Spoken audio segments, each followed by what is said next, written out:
welcome. We are so glad you're here. It has been said that the only person who likes change is a baby with a diaper. And that makes a lot of sense, because not all of us enjoy change in life. Now, some of you are like change fanatics, and you just have freaks, would probably be the better word, and you have to change things all the time. I have not been like that most of my life. I'm a structure, routine kind of person, and change for most of my life has been very, very difficult for me. But we started this series in Transitions last week with the recognition of this. Life is in a constant state of change. And change often leads to transitions in life. We recognize that life happens and change happens, whether we like it or not, whether we want it or not, and transitions are a part of that, and transitions are inevitable. Sometimes we choose them, sometimes they choose us. And we spent a little bit of time looking at how transitions are different from just normal change. Transitions work differently than we think because transition actually starts with an end and it ends with a beginning. And in the middle, where we're going to look at today, is this space in between. This we're not where we used to be, but we're not yet where we're headed. We're not quite sure where we're at. And the reason all of this is important is because when we mistake change for transition, we're missing an inner transformation that is needing to take place in our lives. And that's how we find ourselves in habits and routines, repeating and reliving patterns in life, always kind of ending back up in the same place, wondering what is going on here. It's because we have not progressed through the transition of our life. And last week we looked at endings in the life of Naomi, her chapter 1. 8 different endings, tragic, heartbreaking, life-changing endings. And many of you this week, you've been processing through those endings. You've been recognizing your own, listening to, you've been like, no, I'm right in the midst of that. You've been grieving through them. And there's been a lot of conversations and prayers over this last week. And before we jump into the space in between today, I just want to say, if that's where you are at and you're still there are so many resources available for you to plug into to help you navigate through the ending and the grief of an ending. If it's counseling or a therapist would be great. Man, I cannot encourage you enough to meet with a counselor, to meet with a therapist. If you want to go to the Blue Oaks website under messages in the archive that we have, Pastor Matt has taught some incredible messages on grieving. You can look those up. There's numerous resources on our website. But reach out, connect into whatever you need to work through the grief of an ending. We talked about to feel all the feels of it. But today we move into the next stage, the second stage of transition, which is the space in between. Again, the space of not what was, but not yet what will be. Now, I want to know how many of you recognize this sound. Some of you, you're going to be like, some of you are going to be like, what is it? But here's a sound. Okay, that sounds a little familiar. Got that. Uh-huh. Okay. Who remembers this sound? Dial-up modems. Now listen, I recognize if you're like 25 or under, you're like, what is that? Turn that off. That's annoying. I have no idea. The dial-up modem, right? And it's like, hey kid, you announce to the whole family, hey, I'm going online. Phone's not going to work for the next 5 hours. Sorry, everybody. Like it's not, and you're waiting. You're like, okay, is it ever going to connect? You're like, oh, okay, we're good. Now let me download that PDF. It's going to take 30 minutes. Great. It's a one-page article, and it's going to take 30 minutes. I mean, it was frustrating, right? That's the waiting period. That's the space in between. It can feel like that, like nothing is happening, like you're in limbo, just a standstill, just waiting for something to happen. And the reason it's different from beginnings and endings are this, because an ending or a beginning, that's like a moment in time. You can like put a stake in the ground and go, this happened on this date, and we celebrate the anniversary of it, or we grieve the anniversary of it. But the in-between is not that. The in-between is, man, I don't know where I'm at. I don't know what's going on right now. The space in between is more like a gap in life. There's an author named Jeff Goyne who wrote a best-selling book called The In-Between. And here's what he wrote. He wrote, life is waiting. Not just waiting in line at the grocery store or waiting to renew your driver's license, but waiting to love, to commit, to find the work you were meant to do. Our lives are full of inconvenient setbacks, not due to some great cosmic mistake, but because of some divine purpose we don't comprehend. And then he ends it with this: in the waiting, we become. In the waiting, we become. But if we're honest with ourselves, that's where our struggle is, because most of us, if not all of us, we don't like waiting, especially when we don't know what's ahead of us. We're an instant gratification society. I want it now. I want to look it up. I want it to just give it to me. Bring it. Let's just get. But that's not the waiting. How many of you are familiar with liminal spaces? You've ever heard of liminal spaces or liminality? Ooh, good, I get to educate you. All right, we got one. Suddenly I felt really smart right there. Here's what liminal spaces refer to, or liminality. The word comes from, it's a Latin word which simply means threshold. Like you're standing at the threshold. You're leaving something, but you're not quite into the new yet. And it means threshold. And it was first picked up in anthropology back in the early 1900s by a guy named Arnold van Gennep. And he wrote about rites of passage, like from adolescence to adulthood or marriage. And this transformation he wrote had a three-part structure. And here's what he wrote. It had a separation, a liminal period, and a reassimilation. Sounds kind of familiar, doesn't it? A separation, an ending, a liminal period, an in-between, and a reassimilation, a beginning. It's a transition. Liminality is a transition. Later in the century, in a book called Liminality and Communitas by Victor Turner, he defined liminal individuals. And here's what he defined liminal individuals as. They are neither here nor there. They're between the positions assigned and arrayed by law, custom, convention, ceremony, but they're in this middle ground. They're in this middle space. So that's how anthropology looks at liminality. Architecture deals with liminal space also. And architecture deals with it in this concept of sort of like it's a transformative threshold between two distinct places. It's taking you from one place and taking you to the next. And here are some examples of how architecture uses liminal spaces. The first would be a stairwell or an elevator. It's not your final destination. It's taking you to where you want to go. You know, you don't go into a stairwell and just hang out and be like, hey, how's it going? Now, if you do that, that's creepy, okay? Don't do that, you know? And an escalator. Here's something about an escalator. Do you know what you call a broken escalator? Stairs. Walk up, okay? You don't have to go find an elevator. But they are not our final destination. They're to get you from one place to another. Another example of liminal space is a parking lot. A parking lot is usually not your final destination, right? Unless you're more about the tailgate party than the actual game or something like that. But the parking lot is, hey, I got myself here, I'm leaving this here, and now I'm headed in there. I was in a parking lot last night. I was at the Shoreline Amphitheater, and if you've ever been there, it's like dirt, and when cars are driving through, there's dust everywhere. I do not want to stay I want to get out of the parking lot as fast as I can. But a parking lot is a liminal space. A third example is this, an airport terminal. How many of you have ever experienced a long flight delay somewhere? There's some travelers in here. What are airport terminals not designed for?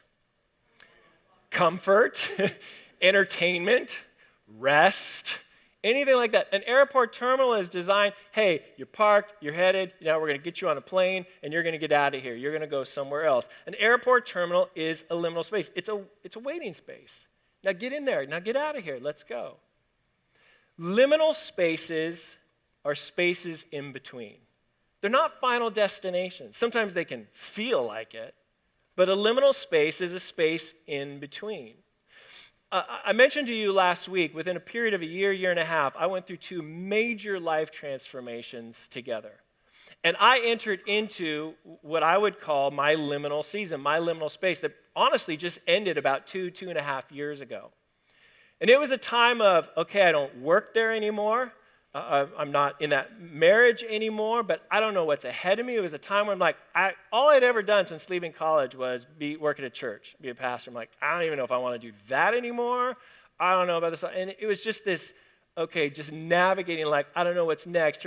It was a liminal season. Many of us today are in liminal seasons. Okay, Scott, I know what ended. I still don't feel like anything has begun, and I'm with you. I'm not sure where I'm at right now. Like there's the gap in life. And often in liminal spaces, we have the feeling we're just on the verge of something. It's that threshold, but we're not quite there yet. It's just not quite in focus yet. I just can't quite reach out and grab it yet. And that's where we're going to pick up in our story with Naomi and Ruth today. Last week we saw their endings. Last week we saw 8 tragic endings in the life of Naomi. And we saw them begin to head back, her and Ruth, back to Bethlehem, back to where Naomi was from, going, well, this is over. We don't know what's next, but I guess that's where we've got to go. And so we're going to reach back into chapter 1 to pick up with Ruth, and then we're going to jump into chapter 2 to see how they began to navigate the space in between, the liminal space of life. If you have a Bible, we're going to be in Ruth chapter 1 to start. If you can open it up in the app if you want. If not, don't worry about it. Scripture is going to be up on the screen. But Ruth chapter 1, picking up in verse 16, it says this.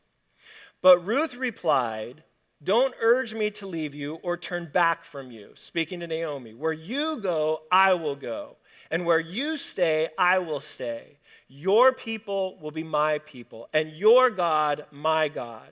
Where you die, I will die, and there I will be buried. And may the Lord deal with me, be it ever so severely, if even death separates you from me. So she's not leaving a lot of wiggle room in there. Verse 18, Naomi realized that she was determined to go with her, so she stopped urging her to basically leave. Ruth is making a decision right here. She goes, all right, I don't have a husband anymore. I've left my family. I'm here with you, Naomi, like, I guess I'm going to go with you. And she says, where you go, I will go. Now, what's amazing about that is this. Ruth is leaning into an uncertain future, headed to an unknown land where all she knows is one person, literally one person. She's going into a foreign culture where she enjoys few, if any, rights. And because of the animosity between the Israelites and the Moabites, almost guaranteed to face ethnic prejudice. And she's willingly walking into it. She's willingly heading into it. No, Naomi, I'm with you. I'm going with you. I'm not going to go anywhere else. And we don't know necessarily what Ruth's faith is at this point. Some would say, oh man, Ruth, by that declaration, she's leaned into God. She has a faith in God now. She's a believer in God. And others would say, man, we really don't know. We really don't. I think either way, it's a beautiful picture. Maybe Ruth, a Moabite woman, different religion from Naomi, watching Naomi's life, watching how she handled these endings, was like, man, that's how you navigate through all this. I want to serve your God. And maybe she leaned into a faith in God. That's awesome. Maybe she hadn't yet. Maybe she goes, I just know I don't have anything here. I might as well follow after you. That's a beautiful thing too, because I think God honors either one. And maybe even if she didn't have this full faith in God yet, she's leaning into a belief that, okay, well, but you seem to be leaning into your God, so I'm going to follow after that. And here's where we begin to see the first thing about the space in between, how we navigate liminal spaces. And it's in the space in between that we learn to trust an unknown future to a knowing God. We learn to trust an unknown future to a knowing God. Now, I'm going to give you a big spiritual word right now that you can impress all your friends with, or you can scare them with. Either one. It depends what your friends are like, okay? I had a professor in college who would call these kind of words $80 words. So it's a big, expensive spiritual word for you. And here's the big spiritual word. It's an attribute of God. It's God's omniscience. God's omniscience. Here's what that word means. That means God is all-knowing. All-knowing. Past, present, and future. God knows it all. Now you think, okay, past, big deal, Scott, not that impressive. Like, I got Google. I can find out anything about the past I want. I can tell you right now it's at my fingertips. Okay, so we got history, we got all that. Present, we're living the present right now. I mean, we're experiencing the present. We know what the present is like. Okay, so God's still got one on us. He knows the future. God knows what is yet to be. The psalmist tells us that he knows the number of stars. He calls them by name. Joseph understood the sense that God even knows the future. So Joseph, not getting into a big story, but after he's been sold by his brothers and, he's Potiphar's house and he's in prison, then he's out of prison, and now he's the second in command of all of Egypt, and his brothers show back up because there's a famine in the land, and they don't realize it's Joseph, and instead of being, like, oh, you guys were jerks to me, I got all the power now, I'm going to take out vengeance on you. He goes, guys, come here, it's me, it's your brother, I love you. And they have this big thing. But here's what Joseph understood about the knowledge, the omniscience of God, where Joseph says this to his brothers. It was to save lives that God sent me ahead of you. Guys, way back in the day when you were being jerks to me, remember that time? Remember when you beat me and threw me in the pit? They're like, yeah, we remember, Joseph. No, remember you ripped my jacket off me? And like, yeah, we get it. Because God knew even then. God knew this moment would come, and he put me here for this moment. Jesus predicting his own death and resurrection. And here's what's important about this. Looking at this attribute of God, God's omniscience, that he knows the past, the present, and the future, we can trust an unknown future to a knowing God. In 2006, I was in Kenya, Africa. I'd taken a group of high school students over there, and we were working with an orphanage that rescued street kids, like literally kids, it was rescuing them off the street. And we're working with these kids. We're there for about 2 weeks. At the end of this trip, we had scheduled a safari in the Masai Mara National Reserve. And I was excited. I'm like, oh man, all I've ever seen is animals in zoos. This is going to be amazing. And so we load up in these minivans, basically, that were our kind of transportation around, and we take off. And it's a 6-hour drive from where we were to the Masai Mara National Refuge. And if you've ever been to Kenya, beautiful, beautiful, beautiful country. Here's the thing about Kenya. Roads, there are none. Like literally there are none. Once you get outside of the cities, there are no roads. And driving, it was just more comfortable to keep your eyes closed because then you didn't feel like you were going to die every other minute. Because cars, it's not like lanes. It's just like who's going to turn first. And, just dust everywhere, just flying. And so we're on this trip to Masai Mara, and we're driving, and we're driving, and we're driving, and we're driving.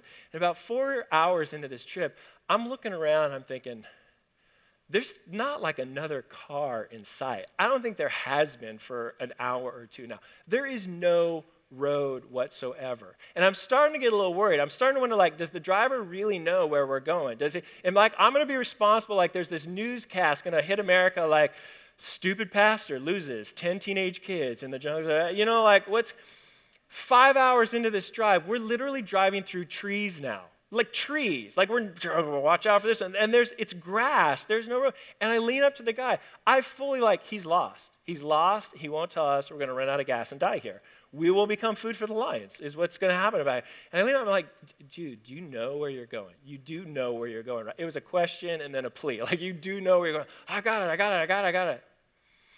We finally made it, we finally got there. But I had no idea where we were going. I didn't know the directions. I didn't know the route. I didn't know the navigation. I lost trust in him. He knew where he was going. And that's us in the liminal space. That's us in the space in between. We can trust an unknown future to a knowing God. Psalm 37:3 says this, trust in the Lord and do good, dwell in the land, feed on his faithfulness. And then a few chapters later, Psalm 46:10 says this, be still and know that I am God. It's one of these verses, if you've been in the church for any amount of time, it's oh, I've heard that verse before. It's this comfort, it's this encouragement, right? Be still and know that I am God. And it is. In fact, if you're in the liminal space and right now you're just dealing with the uncertainty and everything that goes around with that, the worry and the fear, here's one of the best exercises you can ever do. We're going to do this together, okay? Psalm 46:10. We're going to say this together. Say it with me. Be still and know that I am God. Now we're going to shorten it. We're going to drop a word off the end. Be still and know that I am. Now drop another one. Be still and know that I. Another one. Be still and know. Another one. Say it with me. Be still. final one. Be. You see, what the psalmist is trying to get across to us is that in the uncertainty, in the unknown, in trying to navigate where I can't even see, there's not a clear destination ahead of me, we can trust a knowing God. We can be still. We can be at peace in the midst of chaos around us. And what's beautiful about this psalm is it is an encouragement to be still, but the context that it was written in actually gives this idea of, listen, snap out of it. Wake up. Stop fearing. Acknowledge who our God is. He's all-knowing, and we can trust him. So the story of Ruth goes on in chapter 2. It says, now Naomi had a relative on her husband's side, a man of standing from the clan of Elimelech, whose name was Boaz. And Ruth the Moabite said to Naomi, let me go into the fields and pick up the leftover grain behind anyone in whose eyes I find favor. And Naomi said to her, go for it, go, daughter. And she went out, entered a field, and began to glean behind the harvesters. As it turned out, she was working in the field belonging to Boaz, who was from the clan of Elimelech. And just then Boaz arrived from Bethlehem, greeted the harvesters. Lord be with you. The Lord bless you, they answered. And Boaz asked the overseers of his harvesters, who does that young woman belong to? And the overseer replied, she is the Moabite who came back from Moab with Naomi.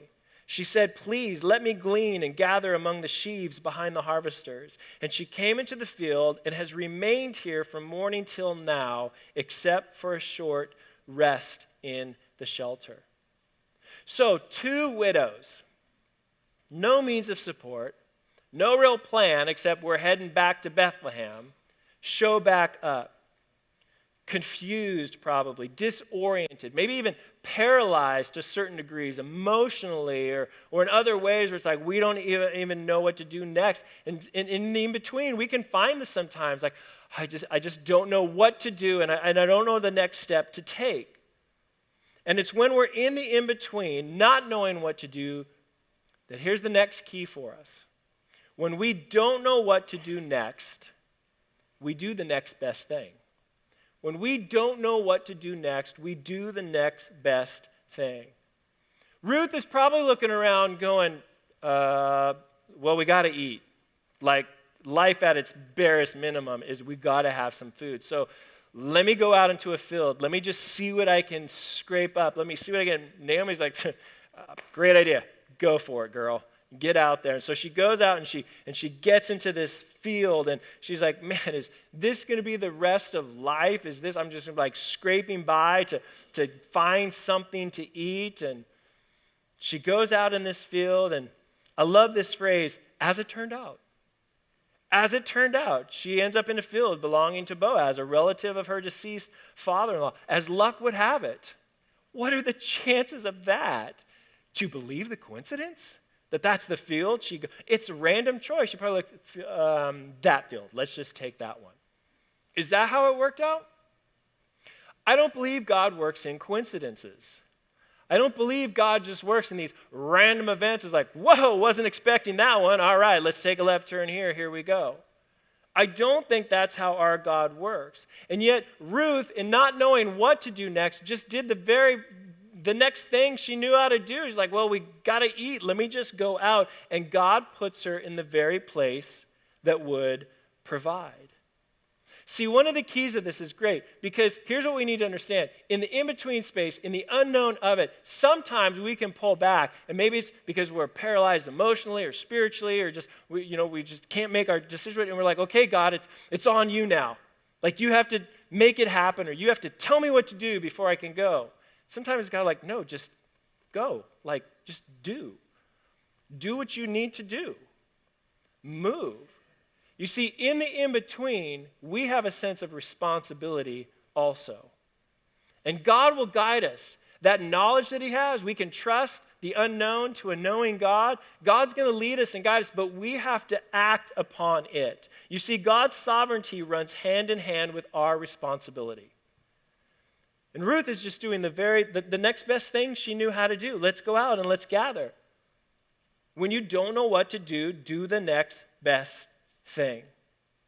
So verse 15, the story goes on. She rose to glean, and Boaz instructed his young men, saying, hey, let her glean even among the sheaves. Do not reproach, don't stop her. And also, pull out some from the bundles for her and leave it for her to glean. Don't rebuke her. So she, Ruth, gleaned in the field until evening. And then she beat out what she had gleaned, and it was about an ephah of barley. You see, God put her in the very place she needed to be to provide for their needs. And this was not easy labor. You know, it's not like they climbed in their big harvester tractor and just started driving down. Like, you know, like, I would never want to be a farmer, but there's an OCD side of me that loves the lines they make, and it's like perfect. I'm like, man, I would love to climb in one of those things. I mean, no, and, you know, they're out there with sickles and knives and just chopping stuff down. And as they would do this and the harvesters would come through picking it up, some would get left. And Boaz is actually doing something God had commanded the Israelites long time before, going, hey, when you harvest, leave some. Don't like wipe the field clean. Leave some for the poor, for the disadvantaged, for those who don't have something. Leave it for them so they can come glean after you. And so Ruth is out there in the sun picking up literally just grains of wheat that the harvester had missed, just trying to get some. And Boaz, seeing this, he's like, hey, guys, don't stop her later. And in fact, when you're getting your stuff together, like, throw some out the back. Like, leave her a little bit extra. Leave her a little bit more. And we're told at the end of this day, she gathers together an ephah of grain. Now, this, you know, as a gleaner, you're not going to get out there. You're not going to gather much. But at the end of this day, because of the kindness of Boaz, because Ruth has done the next best thing and found herself in the exact place God put her, she gathered 20 to 40 pounds of grain. Enough to feed them for 10 to 12 days, it's estimated. That's the faithfulness of God. Jesus speaks to this in Matthew chapter 6, where he says this, therefore I tell you, do not worry about your life, what you will eat or drink, or about your body, what you will wear. Is life not more than food, and the body more than clothes? Look at the birds of the air. They do not sow or reap or store away in barns, yet your heavenly Father feeds them. Are you not much more valuable than they? Can any one of you, by worrying, add a single hour to your life? You see, the in-between can be a time of hardship. There's no way I'm going to discount that. It can be a time of extreme hardship, but hardship is not hopelessness.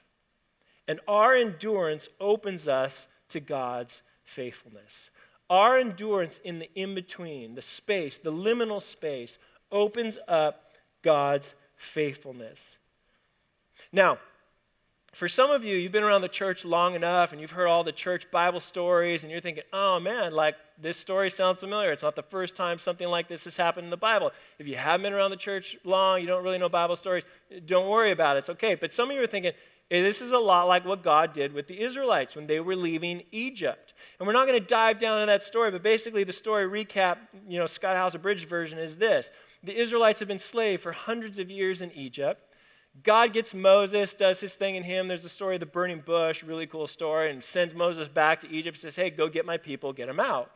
Moses shows up, meets with Pharaoh, says, hey, I'm here to get the Israelites, and we're heading out. And Pharaoh goes, ha! And then there's the plagues and all that kind of stuff. Finally gets to the point where Pharaoh's like, I am sick of y'all. Like, get out of here. Just go. And so Moses is like, we did it. And they gather the people, and they start heading out. And then Pharaoh's like, no, you know what? I'm a little upset by how this whole thing went down. Let's just wipe them all out. And so he starts chasing them, and they end up in the Red Sea. And this is that great scene in The Prince of Egypt. Disney, you all have seen the movie, I'm sure. And they're at the Red Sea, and the Israelites are trying to get through. They're like, come on, let's go. And the Egyptians follow them in. The sea closes up and kills all the Egyptians. The Israelites are on the other side like, they've made it. They're out. Great story, right? Not the end. Within a matter of days, the Israelites are complaining. God has been faithful. God's let them out. He begins to provide for them. There's manna, there's water, there's a cloud to lead them, and fire at night, all this kind of stuff. And finally, they meander their way towards the promised land. It's right there, and they send spies, and the spies come back, and most of them are like, we can't do it. There's just no way we can do it. And because of their lack of trust in God, even as God provided for them, even as he directed them, A trip that should have taken days ended up taking decades. Because they didn't trust. They didn't believe. They didn't follow. And you follow the story of the Israelites and it becomes the wilderness story. The wilderness becomes a liminal space for the Israelites as they navigate around the wilderness for 40 years because they couldn't and didn't trust God in the very beginning of it. And that's where the wilderness, we begin to understand, early on in the stories of the Bible becomes this metaphor for transformation inside of us, the wilderness. And that's what the space in between feels like for many of us. It's a wilderness. I am out here sweating under the sun.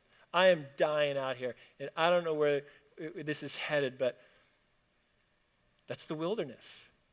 You see, God is working a plan. God was working a plan for the Israelites. God is working a plan for Ruth and Naomi, but we don't see it in the midst of the wilderness. But God is working a plan. And just because it doesn't work itself out like we think it's going to, doesn't mean God is not at work. And the part of the story of the Israelites I want to look at is fast forward 40 years into their story. They're once again standing at the entrance to the promised land. And they're getting ready to get out of the wilderness finally. And here's what Joshua says to them. Joshua chapter 3, verse 1. Then Joshua rose early in the morning. He and all the sons of Israel set out from Shittim and came to the Jordan. And they lodged there before they crossed.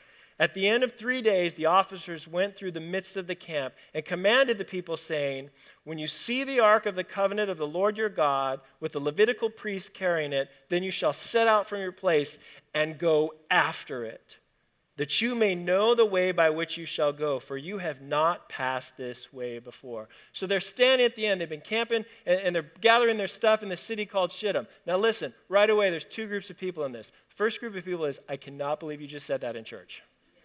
And the second group of people are giggling internally like junior high kids right now, okay? So for the first group, I'm going to say, listen, it's in the Bible. That's all I'm going to say, okay? And the second group is this, grow up, all right? Grow up.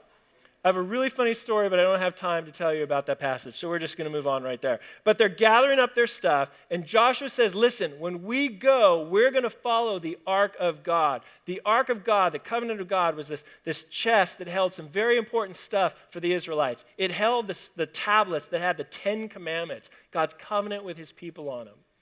It held a little bit of manna, what God had provided for the Israelites to sustain them, to feed them through the wilderness. And it held Aaron's rod. Aaron's rod in the story is when Moses first goes to the Pharaoh, and Pharaoh says to him, prove to me who you are. And he throws down the rod and it becomes a snake. That would be so cool if I could do that in church. But it's probably not going to happen. But that's what's in the ark. And Joshua's saying to the people, follow that. Because we're about to head a direction we've never gone before. We're about to experience things we've never experienced before. We're about to do something we've never done before. And I'm not totally certain of this, but here's what I am certain about. We're going to follow after God. We are going to go after him. And Joshua is telling the people when they see God leading them, go after it. Follow him, pursue him, chase him. Don't lose sight of him. That's what we need to do in the space in between, in the liminal space, because it's a place we've not gone before. It's a path we've not walked before. It's a season of life we've not experienced before. And just as for the Israelites, the same is true for us. We lean into a God who is in it with us and will lead us if we go after him, if we follow him into and through unknown territory. Now, to wrap this up, 5 quick encouragements, and I mean quick. They're going to be quick. 5 quick encouragements for the space in between. Number 1 is this. We've said it multiple times. Lean into God. Lean into God. Embracing the sacredness of the liminal space gives God that space to transform us, to change us, to renew us, to do his work inside of us. But we have to lean into God in the liminal space. Number 2, anticipate discomfort.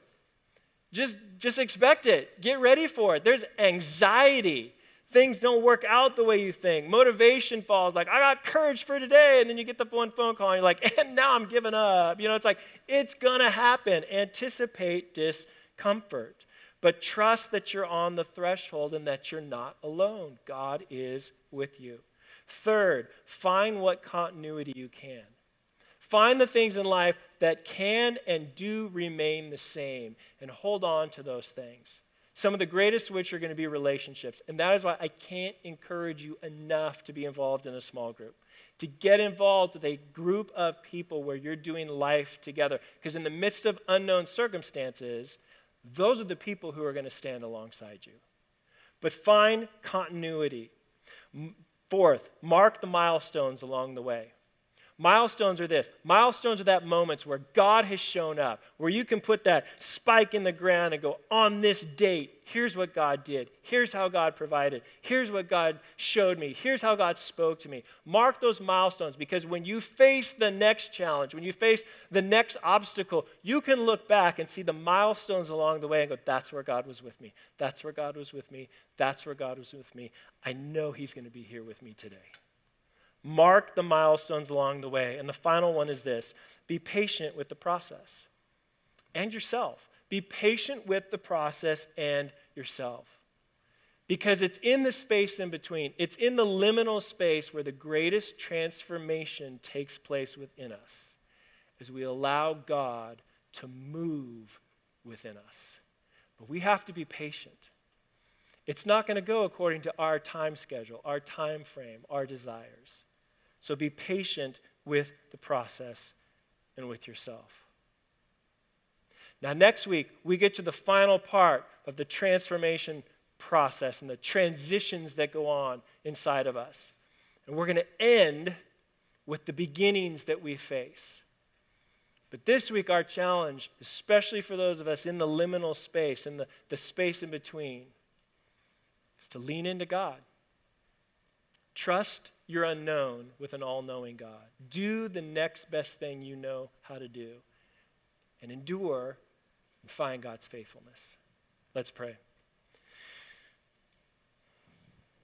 Lord, one of the greatest encouragements we can have, and you've given to us, is the knowledge that in the midst of uncertainty, in the midst of the unknown, you are there with us. You're not just watching from a far-off place hoping we can figure it out, but you are in the midst of it with us. And Father, for all of us in this place here today who are in a space in between, who are in between, an ending that has happened in our lives, and there's not yet been a beginning, and there's doubt, there's uncertainty, there are challenges, there are hardships, there is pain.